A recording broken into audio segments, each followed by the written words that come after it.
জানুয়ারি বাছাই করা current affairs আমরা এক নজরে কয়েক সেকেন্ডের মাধ্যমে দেখে নেব। তো প্রথম যে প্রশ্নটা তোমরা দেখতে পাচ্ছ যে ভারতের প্রথম সোলার পাওয়ার এটিএম ভ্যান চালু করলো ত্রিপুরা গ্রামীণ ব্যাংক। তো ত্রিপুরার এমন কিছু এলাকা রয়েছে যেখানে কিন্তু বিদ্যুৎ এখনও পৌঁছায়নি, তো সেই জায়গায় যাতে তারা টাকা তুলতে পারে সেখানকার গ্রামবাসীরা, তো তার জন্য কিন্তু সোলার পাওয়ার এটিএম ভ্যান কিন্তু এটা ভারতের প্রথম হলো, মাথা রাখবে ত্রিপুরা গ্রামীণ ব্যাংক করলো।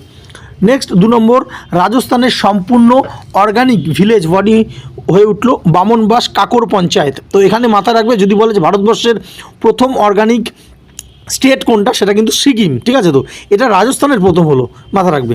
তো ভারতবর্ষের প্রথম স্টেট হচ্ছে পুরো ফুললি স্টেট অর্গানিক, সেটা হচ্ছে সিকিম। নেক্সট 3 নম্বর, ভারতের প্রথম open sea marine fishing farming চালু হতে চলেছে আন্দামান সাগরে। তো ডিপ সিতে যে ব্লু ইকোনমিক রয়েছে আমাদের, ডিপ সি অর্থাৎ যে গভীর সমুদ্রে গিয়ে মাছ চাষ করা হবে কিন্তু প্রথম এটা আন্দামানে হতে চলেছে। নেক্সট 5th, পঞ্চম tri service veteran day parade host করলো কে? মুম্বাই। তো ট্রাই সার্ভিস অর্থাৎ আমাদের যে বিমান বাহিনী রয়েছে, নৌবাহিনী রয়েছে, ভারতের যে আর্মি রয়েছে, 3টে বাহিনী এইখানে কিন্তু এই ভেটেরান ডে পালন করলো। এই প্যারাডেটা হলো মুম্বাইতে।